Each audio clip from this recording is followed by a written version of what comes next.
is enough said. Happy Sunday, Heat Nation! Happy Father's Day to all the fathers out there. Your boy Ernest here, back with another Miami Heat Talk video.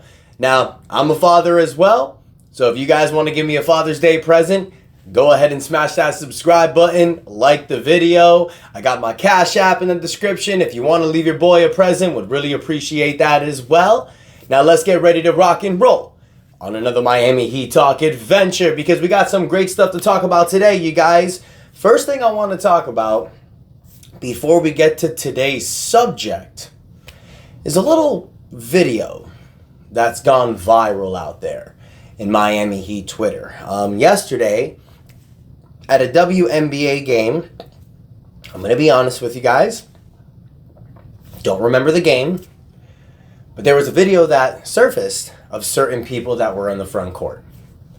LeBron James was there with his wife Savannah, his best friend / agent Rich Paul, but they were also there with Miami Heat center Bam Adebayo and Milwaukee Bucks point guard Damian Lillard.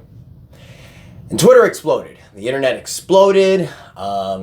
Heat fans posting tweets out there talking about, what is this? Does this mean that the Miami Heat are going to go after Damian Lillard again? Is Bam Adebayo recruiting Damian Lillard to come to the Miami Heat? What's going to happen? Are the Heat going to trade for Damian Lillard? I'm going to put a stop to that right now, you guys. I'm going to nip that shit in the bud right now. We talked about Damian Lillard so much last offseason, and I promised you guys that I wasn't going to do it again until some real stuff came out. Now, I know I like to report to you guys what's going on out there in the Miami Heat world, but ain't no way I'm going to waste time talking about this. I'm going to mention it because it's something that's out there, but I'm going to mention it so I can just stop the conversation. There's no rumors. There's no inclination. I don't even think that the Miami Heat even want to go through that damn headache again.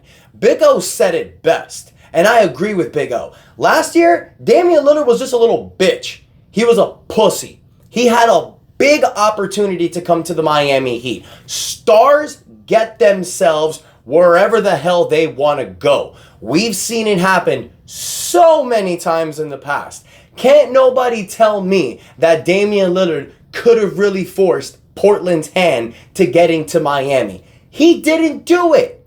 He bitched out. At the end of the day, he said Miami or bust. That shit went on for a while. Damian Lillard and Portland were playing the game of chicken. That's why Pat Riley didn't really need to go all in, because he knew that Damian Lillard was going to come here. Even Bam Adebayo, people inside the team said, it's a done deal. We're just waiting on Portland. And then out of nowhere, Damian Lillard tells Portland, well, you can send me to Milwaukee or Brooklyn if you want. And bam, his ass got traded to Milwaukee. That's his fault. If you really wanted to come to Miami, you would have gotten yourself to Miami. You chose not to. That's your fault. The Miami Heat, actually, you saw during the season, it was a benefit we didn't trade for Damian Lillard. You saw guys like Jaime Jaquez emerge. You saw Nikola Jovic take another step up. You saw Duncan Robinson, who probably would have been added in that deal, step up in a certain way. Tyler Hero, I understand with the injuries, but he's still a prospect. He's still 24 years old. He still has time in this league. Now, the only time something like this is mentionable is if there's a real rumor out there. And if there is, I will talk about it. But we're going to nip that in the bud right now and say, no, there's really nothing to discuss except for what I just said. Now, let's move on to something real. Something real that's going on with the Miami Heat. Now, look, we got free agency around the corner, but that's not until next month, July. We have the NBA draft. The NBA draft is coming up on June 26th, and I feel people are forgetting about that. They're more focused on who can the Heat trade for? Who can the Heat sign in free agency when we have a shiny gem available coming up in the NBA draft? You've seen what the Miami Heat has done in recent years with this draft. We've been knocking it out the park. 2017, Bam Adebayo. 2019, Tyler Hero. We drafted Jaime Jaquez last year. We drafted Nikola Jovic in the 2021 offseason. These drafts have been hitting. Yes, we drafted Precious Achiuwa, who we traded for Kel'el Ware. We're not going to go there anyways. we're going to move on to this year. Because this year, the Miami Heat has another amazing draft pick, number 15th. And there's been so many players, so many prospects that have been coming up, so many names that have been popping out. I even did a draft series talking about certain players, guys like Zach Edey, Kel'el Ware, Devin Carter, Jared McCain, Kyle Filipowski, Nikola Topic. There's so many other prospects out there that the Miami Heat could be looking at. Anthony Chang recently reported, and Anthony Chang is a big beat writer with the Miami Heat. There's 3 players that have been standing out for the Miami Heat. Now, the Miami Heat have been running series of scheduled draft prospects recently at the Kaseya Center, where they're basically, giving these checking out these prospects. And there's 3 names that have been standing out. Kel'el Ware from Indiana, who when I did the draft series, you guys, I mentioned to you guys, was my number 1 choice for this Miami Heat team. Kel'el Ware, last year, played 30 games for Indiana, averaged 16 points a game, 10 rebounds, 2 blocks a game, 42.5% from the three-point line, 58.6 from the field, 32 minutes a game. He's 7 feet tall, 240 pounds, shoots 42% from the three-point line. This is the perfect model player that can play next to Bam Adebayo. This will allow Bam Adebayo to move to the power forward position, which we have been clamoring for years. I understand that people are going to look at this guy and think he doesn't fit Spo's system. Not true. He's one of the quickest, probably the quickest center that has posted numbers in the combine. He's quick on his feet. He can shoot the ball. He can space the floor. He can score down low. He can rebound, which is something we need. And another thing that he brings, 2 block shots a game. That is something that the Miami Heat have been lacking years. Some presence down low.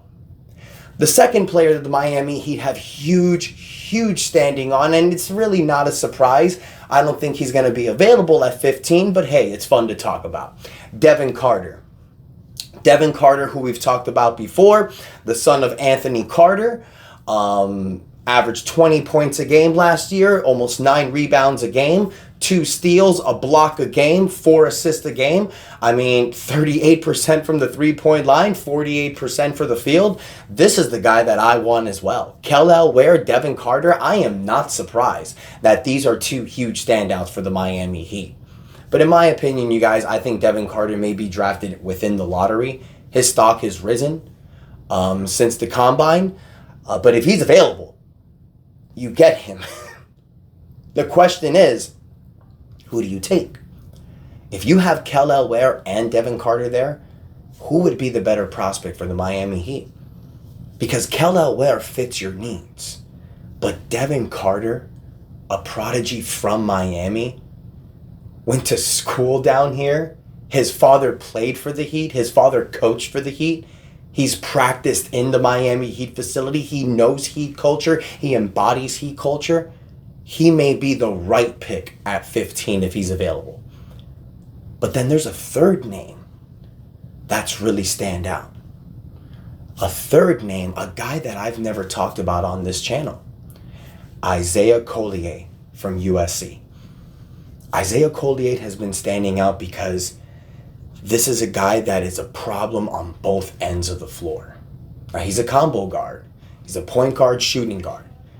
He's a guy that people have talked about could be a great backup for Terry Rozier. He averaged 16.3 points a game last year for USC, 4.3 assists, 1.5 steals, 3 rebounds, 34% from the three-point line, 50% from the field, 68% from the free throw. He's not the fanciest player out there, but he hustles on both ends of the floor. He gives you dynamite speed. And this is another guy that stands out because he just does the right plays. He makes the right decisions. This is a guy that would be drafted if both Kel'el Ware and Devin Carter are not available, if these guys have already been taken. I've mentioned these names earlier in the video, you guys, of guys that I really like.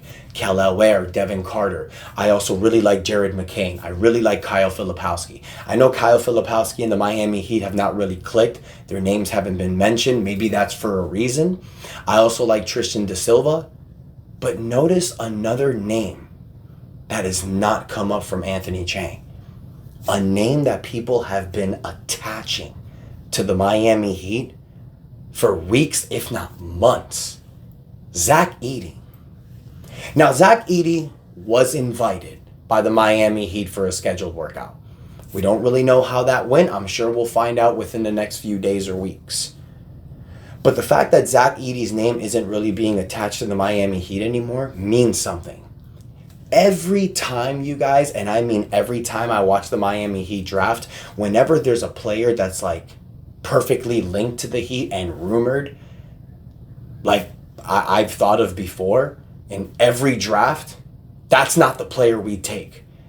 When we drafted Bam Adebayo and Jaime Jaquez Jr., I was like, who? I had to look them up. Real talk.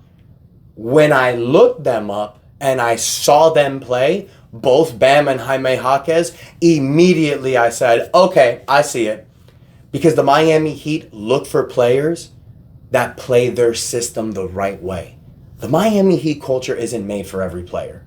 So a lot of times when you draft a player, when the Heat draft a player, a lot of times fans are like, who's that? Because it's not the shiny toy, but it's the right player that fits their system. In my opinion, it's Kel'el Ware and Devin Carter. Those are the two standouts. I want to hear from you, Heat fans. If Kel'el Ware and Devin Carter are both available, these are two completely different types of players. One's a center, one's a point guard. Who are you taking?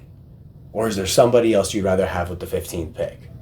And what do you think about this whole Damian Lillard and Bam Adebayo video thing? Do you think it actually means anything? Or do you think like me? No. Garbage.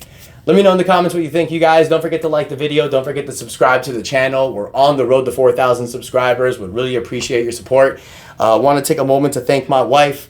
She got me this amazing sweater for Father's Day. It has my daughter's names right here. This is the word daddy. These are silhouette pictures of me and my daughters. I know you guys can't see it, but I love this shirt. I normally rock Heat gear, but I had to wear this today being Father's Day. Want to take a moment to say again, happy Father's Day to all the dads out there. Really appreciate your guys' support. Enjoy your Sunday. Enjoy your Father's Day. Hope you enjoyed the video, and that is enough said. Take care, guys.